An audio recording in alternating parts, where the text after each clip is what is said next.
Rafael y Natalia. La verdad detrás del mito que conquistó España durante décadas, Rafael fue mucho más que un nombre en los carteles o una voz en la radio. Fue una fuerza cultural, un símbolo de modernidad y provocación. Una presencia imponente sobre los escenarios que desafiaba las convenciones y movía multitudes. Sin embargo, tras esa imagen impecable y esa voz que parecía no conocer límites, se ocultaba un hombre marcado por el silencio, los rumores y una verdad que, por fin, sale a la luz. A sus 85 años, Natalia Figueroa, la mujer que compartió más de medio siglo con él, ha decidido hablar. Lo hace sin dramatismo, sin escándalos, pero con una sinceridad desarmante. Su testimonio no busca controversia, sino comprensión. Y con ello ofrece un retrato tan íntimo como revelador del verdadero Rafael, el hombre, el esposo, el artista. Y el mito. El ídolo y su sombra, nacido en Linares, Jaén, en 1943. Miguel Rafael Martos Sánchez, conocido artísticamente como Rafael, comenzó su carrera cantando en fiestas locales antes de irrumpir con fuerza en la escena musical española de los años 60. Con canciones como Escándalo, Yo soy aquel o Mi gran noche, conquistó España, América Latina y parte de Europa. Su presencia escénica, casi teatral, y su voz poderosa e inconfundible lo catapultaron como uno de los intérpretes más queridos y seguidos del país. Pero mientras su estrella brillaba en lo alto, el murmullo sobre su vida privada se hacía cada vez más fuerte. ¿Quién era realmente Rafael fuera del escenario?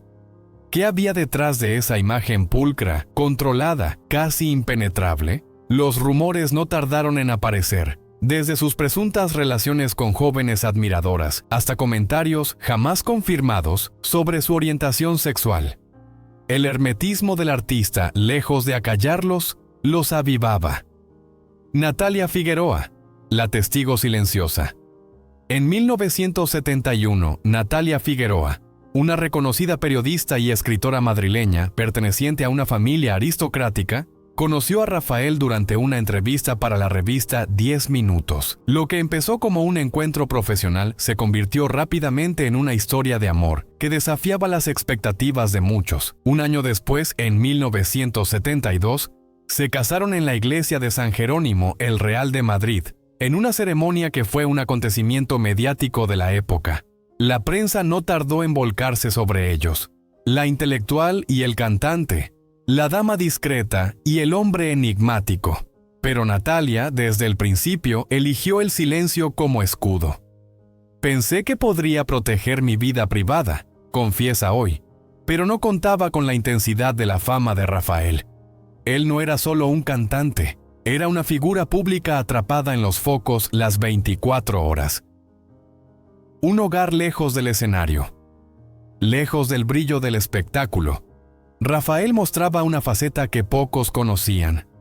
En casa era un hombre frágil, lleno de inseguridades, que luchaba contra el insomnio y las dudas. Natalia recuerda sus noches en vela, sus silencios prolongados, su forma casi obsesiva de preparar cada actuación como si fuera la última. Tenía una imagen que defender, explica, pero también una soledad muy profunda que solo unos pocos conocimos. Los rumores lo perseguían incluso en los momentos más íntimos. Se hablaba de una joven llamada María, que supuestamente se reunía con él en lugares discretos de Madrid. Otros hablaban de Carlos, un productor musical cuya cercanía generaba sospechas. Natalia lo sabía todo, lo escuchaba todo, pero callaba. No por ignorancia, no por debilidad, sino por amor. La carga del silencio. Con el tiempo, ese silencio se volvió una carga, admite. En reuniones familiares notaba las miradas, las conversaciones que se interrumpían cuando yo entraba. Incluso mis propios padres me preguntaron si realmente era feliz en ese matrimonio. Pero su respuesta siempre fue la misma. Sí. Porque lo que vivía con Rafael iba más allá de las etiquetas. Era una relación basada en la complicidad, en los secretos compartidos, en el respeto por las zonas oscuras del otro. Rafael no era fácil, pero nadie que sepa lo que es el arte, lo es. Vivir con un genio implica entender que su alma es tormenta, y yo aprendí a bailar bajo la lluvia. El amor como refugio. Natalia no fue una esposa a la sombra, fue testigo, confidente y también refugio. Mientras el mundo especulaba, ella lo sostenía. Cuando Rafael enfrentó problemas de salud, cuando perdió la voz, cuando fue trasplantado de hígado en 2003, fue ella quien estuvo allí, lejos de los flashes, sosteniéndole la mano. No necesitábamos explicaciones, solo necesitábamos vernos, y eso era suficiente. Hoy, tras más de 50 años de matrimonio, Natalia ha decidido hablar no por despecho ni por morbo, sino porque siente que es hora de que el mundo conozca la otra cara del mito, el hombre que se quebraba en privado, el esposo que componía canciones que nunca grabó, el padre atento, el ser humano que también lloraba en silencio. El legado de una historia verdadera, Rafael seguirá siendo una leyenda de la música española. Nadie se lo arrebatará. Pero ahora, gracias al testimonio de Natalia Figueroa, también es posible entender que detrás del artista había un hombre vulnerable, lleno de contradicciones, de miedos, de pasiones. Un hombre que amó y fue amado, que guardó secretos y que también necesitó ser cuidado. Y que, tal vez, en ese silencio que tanto se le criticó, estaba su forma de proteger lo único que le pertenecía realmente: su verdad. ¿Qué opinas sobre esta revelación? Déjanos tu comentario aquí abajo. ¿Conocías este lado oculto de Rafael? ¿Crees que Natalia hizo bien en contarlo ahora? No olvides darle like, suscribirte al canal y activar la campanita para seguir descubriendo historias impactantes como esta. Gracias por acompañarnos. Nos vemos en el próximo video. La sombra detrás del escenario. Secretos, sospechas y el precio de la lealtad. A lo largo de los años 70, mientras Rafael brillaba como nunca sobre los escenarios más importantes de España y América Latina, su vida privada comenzaba a agrietarse bajo el peso de los rumores y de las miradas siempre expectantes de la prensa y el público. Natalia Figueroa, su esposa desde 1972, no era simplemente la mujer del artista. Era su confidente, su protectora silenciosa, la que conocía al hombre más allá del mito. Durante mucho tiempo logró mantener esa línea sutil entre lo público y lo privado. Pero con el paso de los años y el crecimiento imparable del fenómeno Rafael, esa frontera comenzó a tambalearse. Una admiradora constante y las primeras grietas. En plena efervescencia de los éxitos como Yo soy aquel o Dirán lo que digan, surgió un elemento nuevo en la vida del cantante. Una admiradora cuya presencia se volvió habitual en cada concierto en Madrid. Su identidad jamás fue confirmada oficialmente, pero muchos la conocían simplemente como Carmen. Al principio pasaba desapercibida entre el público, pero su frecuencia y la forma en que Rafael parecía reconocerla desde el escenario pronto llamó la atención. En más de una ocasión, el cantante le dedicó canciones mirándola directamente, algo que no pasó inadvertido para quienes estaban detrás del telón, ni mucho menos para Natalia. Fuentes cercanas a la pareja recuerdan que fue una época de tensiones crecientes en el hogar. Aunque en público seguían proyectando la imagen de un matrimonio fuerte, puertas adentro los desacuerdos eran cada vez más evidentes. Discusiones, silencios prolongados, miradas esquivas. Natalia comenzaba a mostrar signos de desgaste, y no era para menos. Una vida entre rumores y titulares.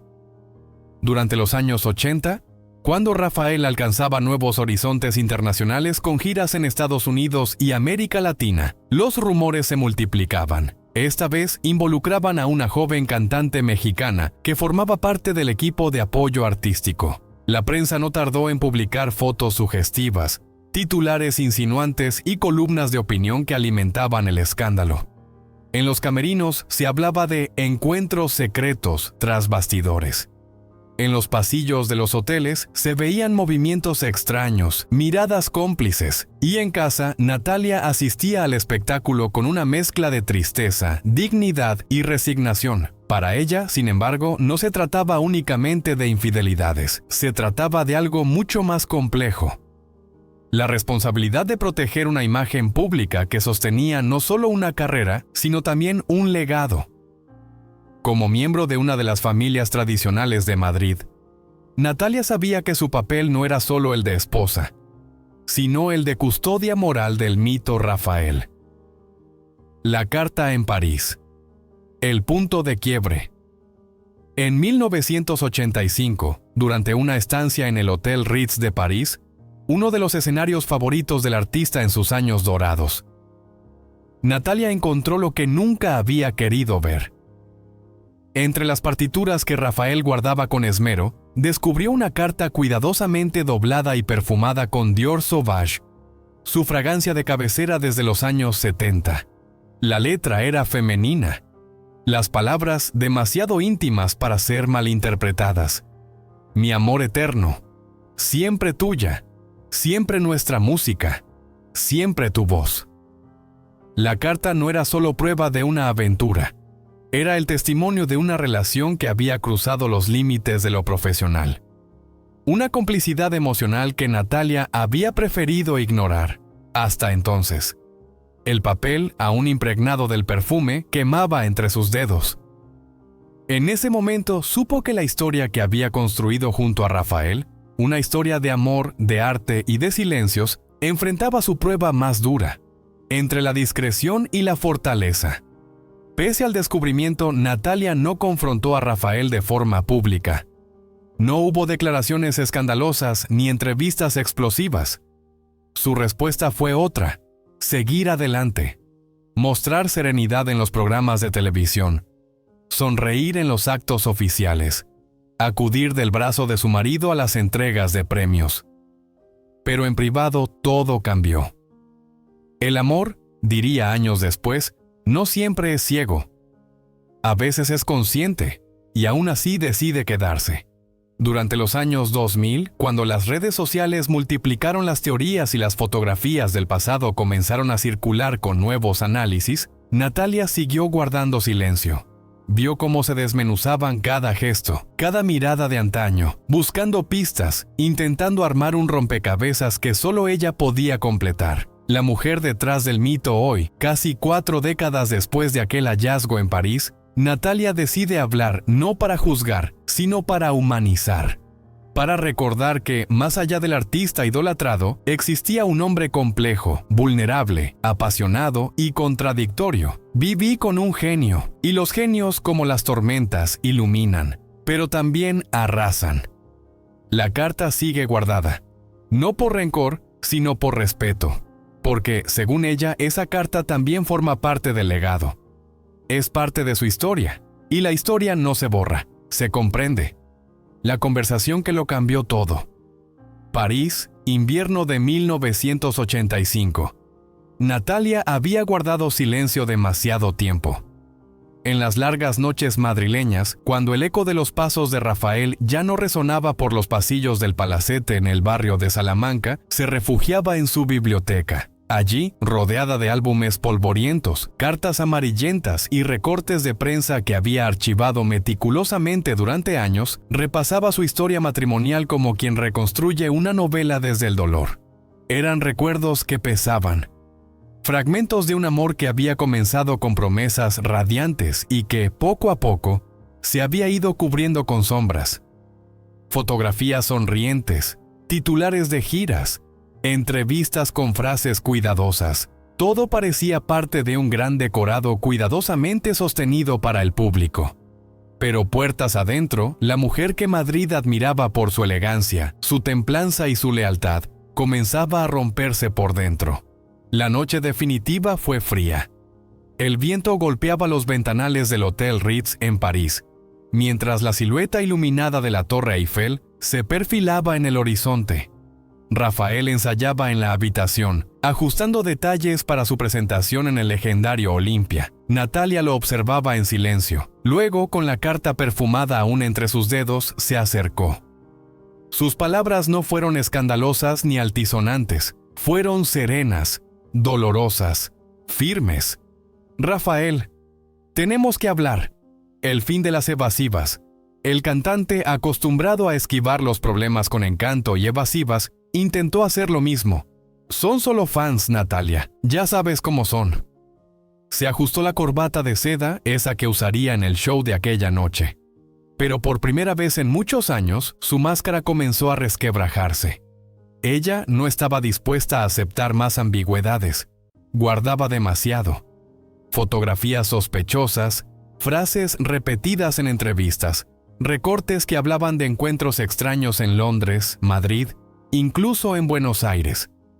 La prensa nunca tuvo pruebas concluyentes, pero Natalia sí. Y esa noche, en ese cuarto con paredes de terciopelo rojo, decidió romper la muralla. Rafael se sentó en un sillón, puso su rostro entre las manos y habló. Le habló de su infancia marcada por la exigencia, de los años donde la fama fue sinónimo de soledad, de los días en los que se sintió más un producto que una persona.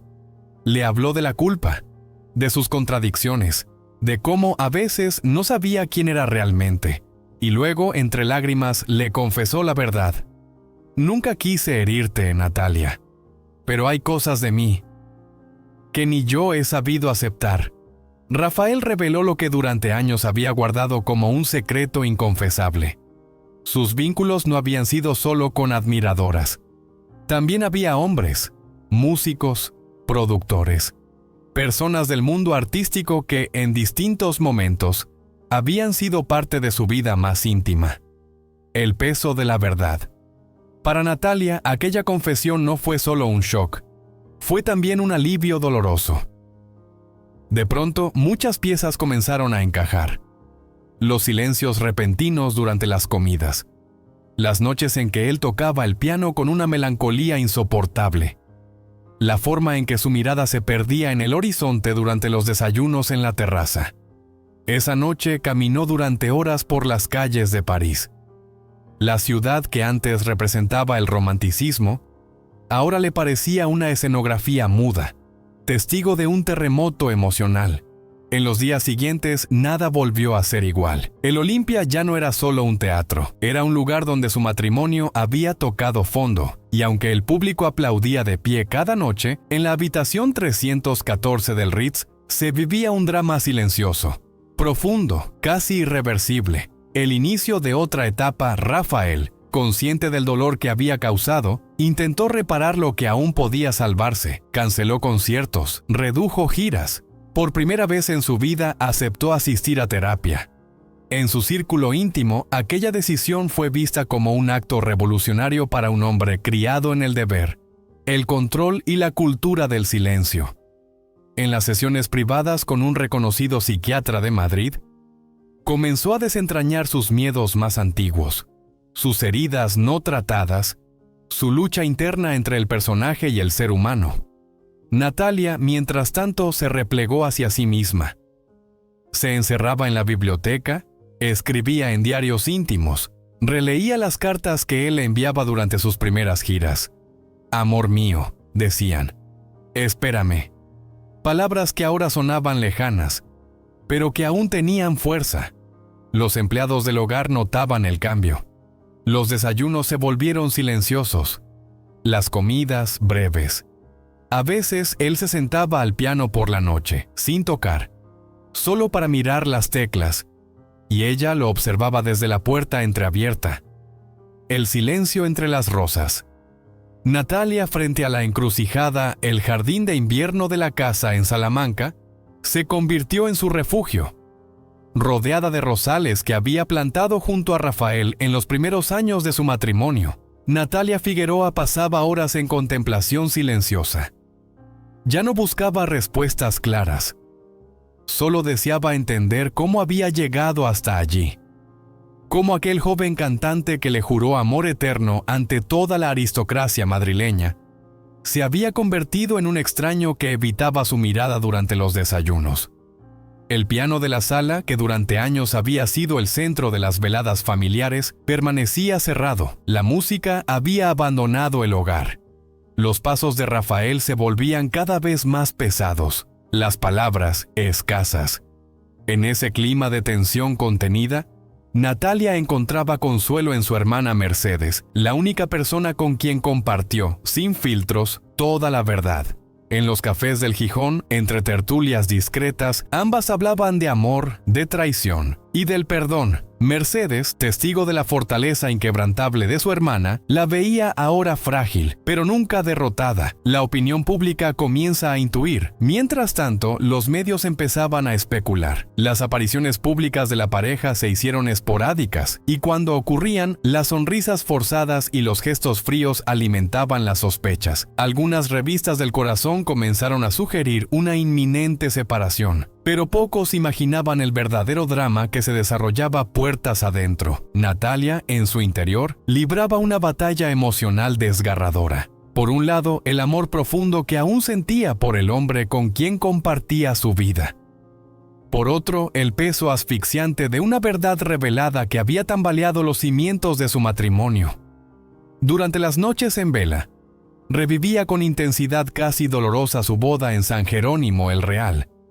Aquel mayo de 1972. El vestido de encaje francés, las orquídeas blancas, las promesas susurradas con voz temblorosa. Cada recuerdo ahora llevaba una mancha de incertidumbre. El consejo de las amigas, el abismo de la decisión. En discretos almuerzos en el Club de Campo Villa de Madrid, Natalia se reunía con su círculo más cercano, entre ellas Carmen Martínez Bourdieu, una de sus amigas más antiguas y confidentes. Conversaban sobre la posibilidad del perdón. ¿Era posible reconstruir después de una traición tan larga y profunda? ¿Valía más la historia compartida que la herida? Todas querían ayudarla, pero nadie podía decidir por ella. Solo Natalia podía responder a la pregunta que la desvelaba cada noche. ¿Seguía siendo el amor suficiente? Mientras tanto, Rafael, hundido en la culpa, daba señales claras de arrepentimiento. Canceló compromisos, comenzó terapia con regularidad y por primera vez en años, se dejó ver vulnerable ante su familia. Se encerraba a escribir nuevas canciones, piezas más íntimas, menos grandilocuentes, que hablaban del perdón, del tiempo perdido y de un alma que pedía redención.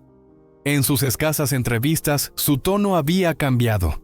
El eterno galán jovial ahora hablaba con un peso en la voz, con una melancolía que se le escapaba incluso cuando intentaba sonreír. Un verano abrasador, una huida necesaria. El verano de 1985 en Madrid fue sofocante, literal y emocionalmente. Natalia decidió retirarse a la finca familiar en Toledo, esa misma donde celebraban las Navidades, donde los niños jugaban entre olivos, donde la música llenaba las noches de verano. Esta vez, sin embargo, la propiedad tenía otra función. Era un santuario, un lugar para llorar en paz. Allí, Natalia caminaba al amanecer, sin maquillaje, sin protocolo. Hablaba con los árboles, con los recuerdos, con Dios. Mientras tanto, en las calles de la capital, la prensa no daba tregua. Los kioscos de la Gran Vía exhibían titulares cada vez más incisivos. Revistas como Yola publicaban informes especiales sobre la vida íntima del cantante, incluyendo fotografías antiguas con diversas personalidades del espectáculo, tanto hombres como mujeres. Algunos textos insinuaban relaciones, otros directamente las afirmaban. Cada edición nueva era un nuevo corte, cada imagen una punzada en el pecho de Natalia, y sin embargo ella resistía. Octubre de 1985. La lluvia sobre Madrid y la verdad sobre la mesa, la conversación final, la que cambiaría para siempre el curso de sus vidas, tuvo lugar una tarde gris y lluviosa de octubre, en la biblioteca de la mansión familiar en el barrio de Salamanca. Afuera, las calles de Madrid se vestían de otoño, y el cielo descargaba una lluvia persistente sobre los tejados, como si la ciudad supiera que algo estaba a punto de romperse dentro de aquellas 4 paredes. La biblioteca, ese lugar sagrado donde se habían escrito canciones, leído cartas y compartido silencios, parecía el escenario inevitable para un diálogo postergado durante años. Rafael estaba sentado en su butaca favorita, esa de terciopelo granate donde tantas veces había compuesto sus letras más aplaudidas. Frente a él, Natalia permanecía de pie, mirando por la ventana, donde se vislumbraba el jardín ahora empapado, aquel donde habían jugado sus hijos pequeños, el mismo en el que celebraron cumpleaños, bautizos y veranos interminables. Nuestros hijos siempre nos vieron como la pareja perfecta, dijo Natalia sin girarse aún. Pero ahora apenas pueden mirarte. Su voz cargaba el peso de semanas de reflexión, noches en vela, y páginas de diario íntimo escritas con rabia, tristeza y amor. Los niños, ya adolescentes, habían notado la fractura mucho antes de que se hiciera pública. El mayor, estudiante de la Universidad Complutense, canceló sus clases sin explicación. La menor, desde la finca en Toledo, apenas salía de su habitación. Rafaela escuchaba en silencio, con las manos inquietas sobre el regazo. Aquellas manos que durante décadas recorrieron guitarras y pianos, ahora parecían perdidas, sin ritmo, sin función. 30 años compartiendo todo, continuó Natalia recogiendo una fotografía del escritorio. O creyendo que compartíamos todo. Era una imagen desvaída por el tiempo. Una instantánea de su boda en 1972 en la iglesia de San Jerónimo el Real. Ella con encaje francés, él con la mirada brillante de un hombre que creía en el para siempre. Rafael, que siempre encontraba las palabras exactas en sus canciones, no las encontraba ahora. El hombre que alguna vez llenó el Teatro Real de Madrid con la fuerza de su voz, ahora parecía encogido, frágil, ajeno a sí mismo. «No sé si puedo perdonarte», dijo ella finalmente. Su voz no temblaba, aunque sus ojos sí. «El amor sigue aquí, pero la confianza, ¿cómo se reconstruye lo que ya no tiene cimientos?». La pregunta quedó suspendida en el aire como una nota sin resolver. Afuera, la lluvia seguía cayendo, lavando las aceras, las ventanas, tal vez las heridas. Madrid, la ciudad que había sido cómplice silenciosa de su historia de amor, era testigo también de su derrumbe. Rafael no respondió, solo asintió. No había defensa posible. Sabía que algunas heridas no se cierran con promesas, ni siquiera con lágrimas. Sabía que algunos errores simplemente se pagan. Una noche marcada para siempre. La noche del 15 de octubre de 1985 quedó grabada en la memoria de Natalia como una cicatriz. No por el escándalo ni por una ruptura oficial, porque nunca la hubo, sino por lo que representó. El momento en que el amor maduro, ese que ha sobrevivido a años, hijos, fama y sacrificios, se enfrentó a su mayor prueba. Después de aquella conversación, Natalia se retiró a su habitación sin cenar. No lloró. Ya no le quedaban lágrimas. Se sentó frente al espejo, se desmaquilló con lentitud y se miró por primera vez en años sin el papel de esposa del gran Rafael. Solo era Natalia, mujer, madre, escritora. Y por primera vez en mucho tiempo, dueña de su silencio. En el piso inferior, Rafael no volvió a tocar el piano esa noche. Se quedó en la biblioteca, rodeado de libros y partituras, recordando cómo, alguna vez, había prometido escribirle a Natalia una canción que nunca llegó a componer. Una canción que, quizá, ahora ya era demasiado tarde para cantar. 20 de octubre de 1985. El día que Natalia habló, Madrid amaneció bajo un cielo plomizo, denso, como si la ciudad presintiera que aquel domingo no sería como los demás. A las 10 en punto, el vestíbulo del Hotel Palace estaba irreconocible. Cámaras, micrófonos, libretas de apuntes y miradas expectantes se agolpaban en cada rincón. Nadie quería perderse el acontecimiento que prometía cambiar el relato oficial de una de las parejas más icónicas de la historia cultural de España. Natalia Figueroa, que durante años había cultivado la imagen de esposa discreta, figura aristocrática y compañera leal del gran Rafael, estaba a punto de dar un paso que muy pocos se hubieran atrevido a dar. Tras décadas de silencio, de soportar rumores, titulares amarillistas, miradas inquisitivas y preguntas nunca formuladas en voz alta, decidió hablar. Una decisión tomada entre lágrimas y memorias rotas. La noche anterior, en su habitación del apartamento familiar en el barrio de Salamanca, Natalia apenas durmió. Sobre la mesita de noche, junto a la lámpara de lectura, reposaba la misma fotografía de su boda en la iglesia de San Jerónimo que había decorado su dormitorio durante más de 3 décadas, pero ya no la miraba con nostalgia, sino con una mezcla de tristeza, rabia y resignación. El espejo antiguo, regalo de bodas, reflejaba una mujer distinta. Ya no era la joven periodista que enamoró a uno de los artistas más influyentes del país. Ahora era alguien que había vivido la fama desde la trastienda, soportando, sosteniendo, protegiendo. Se vistió con el mismo vestido azul marino que había llevado en la última Navidad en la casa de Toledo, cuando aún compartían cenas familiares, risas suaves, miradas cómplices. Ajustó con delicadeza el collar de perlas que Rafael le regaló para su 10º aniversario de bodas. No era un gesto de nostalgia, sino de dignidad. A las 11 en punto entró al salón real del Hotel Palace. El murmullo se detuvo. El clic de las cámaras fue lo único que rompió el silencio. Entre los asistentes estaban periodistas que cubrieron su boda, cronistas sociales que la fotografiaron en los estrenos del Teatro Real, reporteros internacionales que solo conocían a Natalia como la esposa de. Pero ese día ella era otra cosa. Era la voz que pondría fin al silencio. El silencio pesa más que la verdad.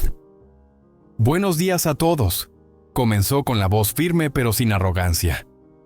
Agradezco de corazón la presencia de cada uno de ustedes en este momento. Un momento que, créanme, jamás imaginé vivir. Hizo una pausa. Observó los rostros delante de ella. Muchos la conocían de toda la vida. Algunos incluso habían compartido veladas en su casa. La tensión era palpable. Durante más de 30 años he acompañado a Rafael en su carrera, en su vida pública y en su vida privada. He estado en cada paso, en cada triunfo, en cada derrota. Lo he hecho desde el amor, desde la lealtad, desde el compromiso, pero también desde el silencio. Natalia bajó la mirada brevemente. María, su fiel ama de llaves durante más de 2 décadas, la observaba desde una esquina del salón con las manos unidas en oración silenciosa. Hoy estoy aquí no por escándalo ni por venganza. Estoy aquí porque el silencio pesa. Pesa más que la verdad. Las cámaras seguían disparando. Los reporteros no se atrevían a interrumpir. En ese instante, Natalia no era solo una mujer dolida. Era una figura pública que estaba redefiniendo el significado de amor, fidelidad y dignidad frente a una sociedad entera. He descubierto verdades que me han herido profundamente. Verdades que trastocan no solo mi vida, sino la de mis hijos. Verdades que me han hecho replantearme quién soy y quién quiero ser. El ambiente era tan denso que parecía que el aire se podía cortar con una navaja. No voy a entrar en detalles, no es necesario, pero sí quiero decir esto. Durante años protegí una imagen, una historia, una estructura. Hoy he decidido priorizar la verdad. No por mí, por mis hijos, por mi paz, por mi dignidad. Se hizo un silencio aún más profundo. Natalia respiró hondo. Luego, con una mirada que combinaba la firmeza de una madre con la elegancia de una dama de hierro, concluyó: Rafael y yo estamos atravesando un proceso difícil, y como toda historia, merece respeto. Lo que pase a partir de hoy será decisión nuestra. Pero por primera vez será decisión mía también. Y se marchó.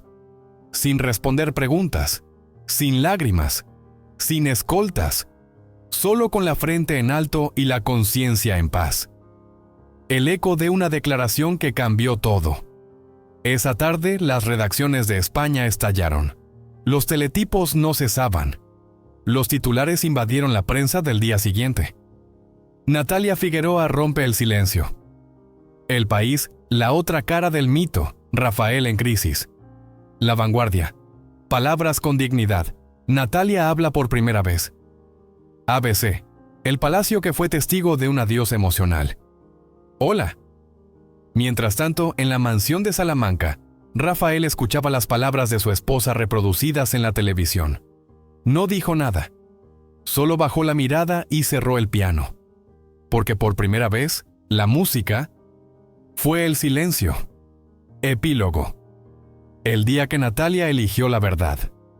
El 20 de octubre de 1985, Natalia Figueroa rompió un silencio de más de 30 años en el Salón Real del Hotel Ritz de Madrid.